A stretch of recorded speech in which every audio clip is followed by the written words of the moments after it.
Bueno, ya estamos en contacto con la diputada, quien es integrante también de la Comisión de Educación, Emilia Schneider, quien se une, ¿cierto?, a la transmisión de puranoticia.cl en Pura Noticia Matinal. Muy buenos días, diputada, ¿cómo está?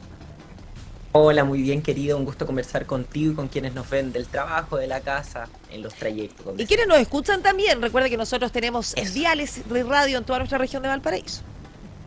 eso mismo. Estoy aquí desde hecho desde la región de Valparaíso.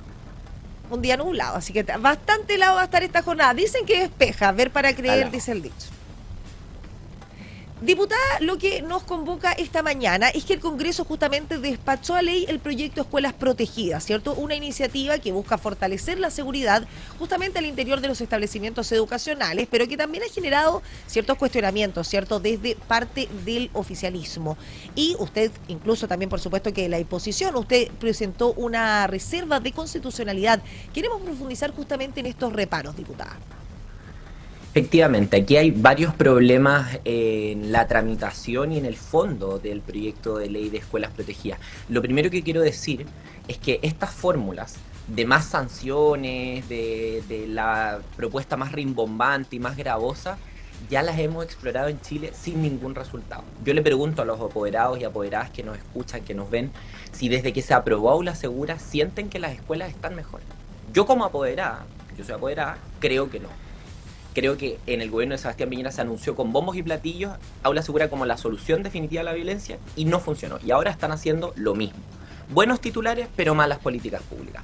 Primero por la forma, porque en la discusión no escucharon a los expertos y expertas, no escucharon las opiniones distintas, legislaron a tontas y a locas y no recogieron ninguna propuesta para mejorar el proyecto, hasta que llegaron al Senado y se enfrentaron a la realidad de que no iban a poder hacerlo a su pinta. En segundo lugar, tema de fondo. Este proyecto no tiene respaldo técnico ni en la experiencia comparada. Lo que se ha hecho en otros países en esta dirección no ha demostrado que garantice mayor seguridad para las comunidades educativas. Entonces es solo un buen titular. Y en tercer lugar, hay problemas constitucionales graves. No solamente por que los procedimientos son arbitrarios y no tienen garantías, sino también por el retroceso que habría al quitarle gratuidad a estudiantes condenados. Que además de ser una cuestión que va contra la Constitución y los tratados internacionales, no tiene ni una efectividad, y yo no lo digo yo, lo decía hoy día Mauricio Duche en la tercera, respecto al registro único de vándalos que propuso el gobierno, que va en la misma dirección de quitar beneficios sociales ante faltas o delitos, y él decía que el impacto disuasivo de esto, es decir, preventivo, es nulo, escaso o marginal. Y él no es precisamente de mi sector o de mi partido. Diputada, por otro lado, ¿qué aspectos específicos usted considera que justamente podrían vulnerar los derechos o bien la garantía de los estudiantes, que es justamente uno de los reparos también que se presentó en la aprobación de esta ley? Son varios, pero yo me quiero concentrar en dos.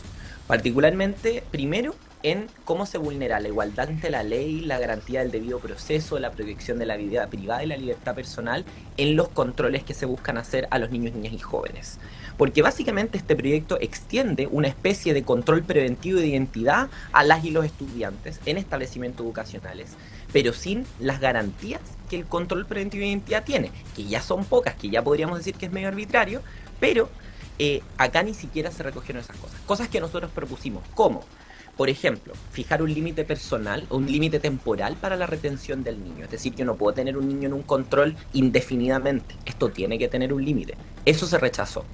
Los controles de carabineros tienen que tener un límite, pero el control a un estudiante en un colegio no puedo tenerlo retenido todo el día. Además, una cuestión básica que yo propuse en el primer trámite y que la derecha rechazó, que el carabinero a la hora de hacer un control a un niño o niña tenga que mostrar su placa, su identificación, algo básico. O sea, si yo le pregunto la hora, un carabinero debería mostrarme su placa. Y además, y lo último y lo más grave, es que en estos procedimientos no queda claro quién es el responsable cuando se usa de forma abusiva esta facultad.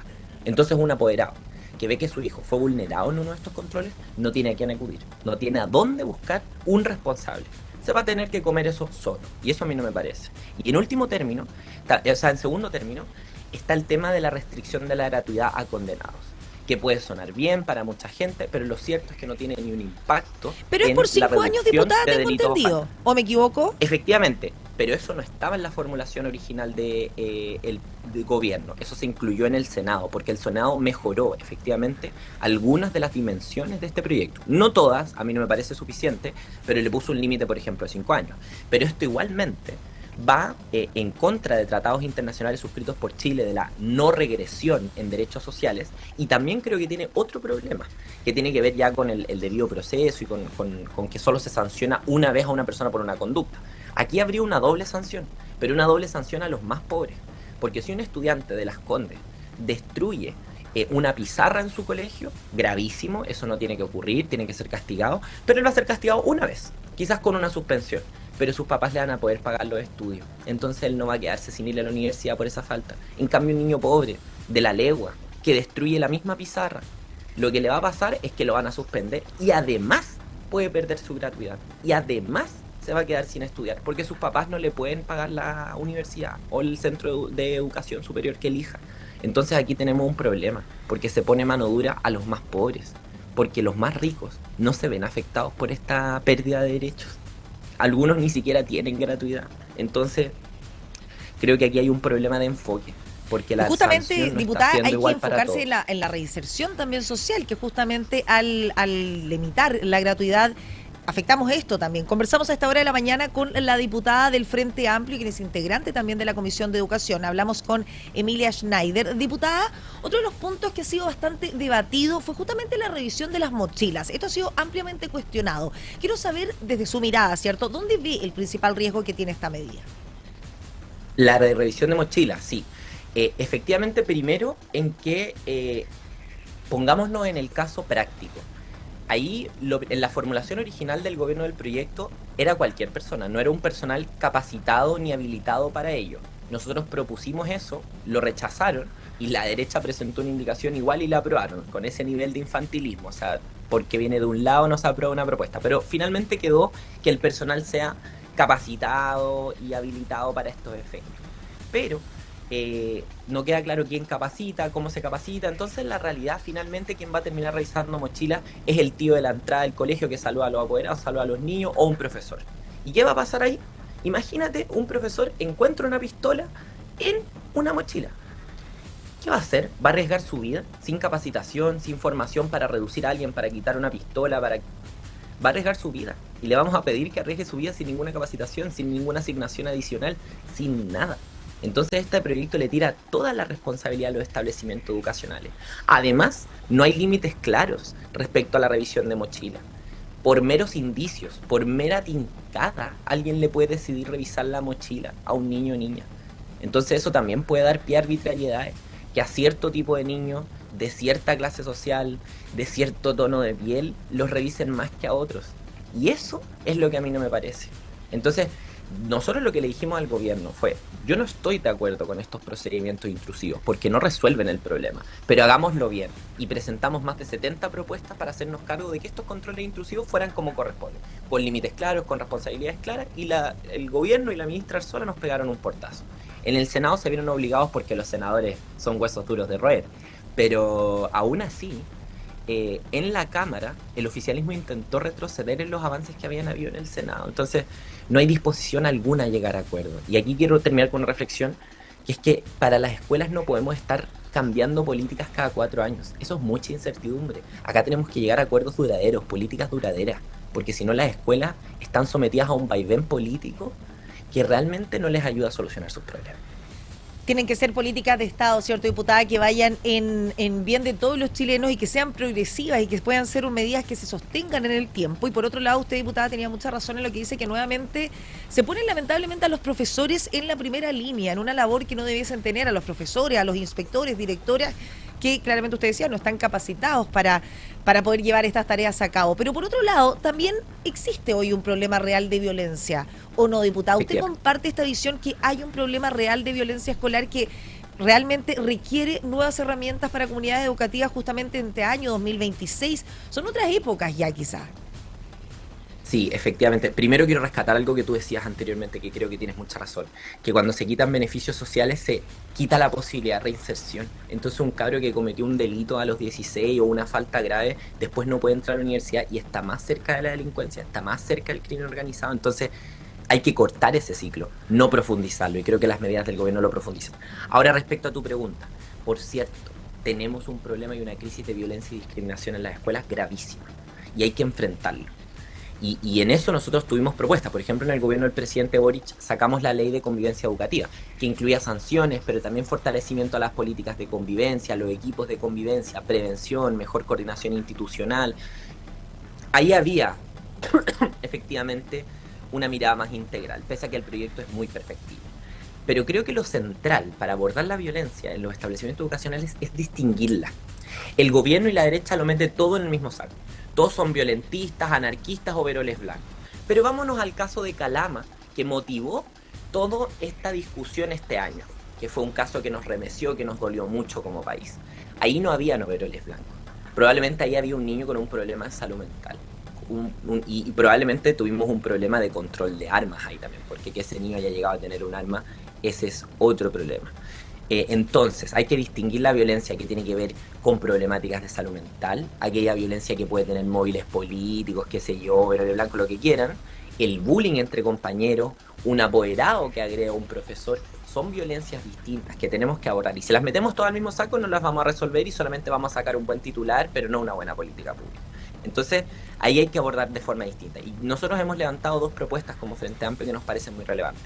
Invertir en salud mental en la y los jóvenes, en que eso también se tiene que involucrar el Ministerio de Salud, y tener un buen control de armas. Porque el problema no es solamente que el niño llegue con la pistola al colegio, es de dónde sacó la pistola ese niño. O sea, a mí eso es lo que me preocupa. Lo primero que me pregunto cuando me dicen un niño llegó al colegio con la pistola, ¿de dónde sacó la pistola? ¿De su casa, de su barrio, etcétera? Y ahí el Ministerio de Seguridad se tiene que poner serio con el control de armas. Y con esto quiero decir que el problema de la violencia en las escuelas no es solo de las escuelas, es un problema social que hay que abordar integralmente, porque las escuelas no son comisarías, los profesores no son carabineros y no lo van a hacer nunca, porque profesores son. Conversamos a esta hora de la mañana con la diputada Emilia Schneider del Frente Amplio, que también es integrante, ¿cierto?, de la Comisión de Educación. Diputada, sé que usted se tiene que ir porque tiene precisamente que asistir durante esta jornada al Congreso. Así que la última pregunta antes de despedirnos. Usted precisamente hizo reserva de la constitucionalidad. Si nos puede contar un poco respecto a esto. Efectivamente, ya lo mencionaba un poco anteriormente con las vulneraciones a debido proceso, a tratados internacionales, al derecho a la educación, a otros elementos. Nosotros hicimos reserva de constitucionalidad junto con diputados y diputadas de la oposición y también quizás del centro. Vamos a llegar al Tribunal Constitucional porque lo que nos parece es que no porque el gobierno quiera hacer una parafernalia comunicacional, sacar un titular para mostrar que está haciendo algo, vamos a perjudicar a las escuelas y a los liceos de nuestro país. Este es un proyecto que no va a resolver los problemas, los puede agudizar incluso, y nos parece que es un retroceso y muy dañino. Entonces, queremos ir al Tribunal Constitucional para que se respeten los derechos de los niños y niñas y también de las comunidades educativas. Y para cerrar, diputada, ¿qué mensaje usted le podría entregar a los apoderados que hoy nos ven, nos escuchan y que justamente respaldan esta legislación porque sienten justamente que los colegios han perdido la capacidad de poder controlar situaciones de violencia? Les diría que empatizo con ellos, que entiendo su preocupación. Yo también soy apoderada y también me preocupa efectivamente este tema. Hay una situación de violencia crítica que tenemos que abordar que no podemos permitir porque si se afecta la tranquilidad, la paz, la seguridad que tiene que haber en un establecimiento educacional, se afectan los derechos de todos los integrantes y se afecta el derecho a la educación. Pero también le diría que quienes venden soluciones mágicas, con este proyecto de ley todo se soluciona, con esta es mentira. Porque estos problemas son problemas complejos y requieren soluciones complejas. Esto no lo vamos a solucionar de la noche a la mañana, pero hay que empezar a atacar no solo los síntomas, sino también la enfermedad, el problema de fondo. Entonces, discutamos de sanciones, ok, sanciones proporcionales y ajustadas a derecho, pero también empecemos a atacar otras situaciones, los problemas de salud mental, la situación con las redes sociales de los jóvenes, la violencia en la sociedad que también impacta en la niñez. Entonces ahí tenemos mucho por hacer y es hora de que empecemos a abordarlo en serio y no solamente para el titular de mañana, sino también para pensar en los resultados que tienen las comunidades educativas. Y créanme, apoderados y apoderadas, que nosotros estamos muy preocupados de esto, pero hay que hacerlo bien. 9 de la mañana con 52 minutos conversamos con la diputada Emilia Schneider del Frente Amplio, quien es integrante de la Comisión de Educación. Diputada, primera vez que está con nosotros en puranoticia.cl y sin duda esperamos tenerla más seguido. Por supuesto, cuando quieran. Muchas gracias, diputada. Que tenga un muy buen día. Escucharon bien. Antes de despedirnos, yo los quiero invitar a que revisemos nuestro sitio web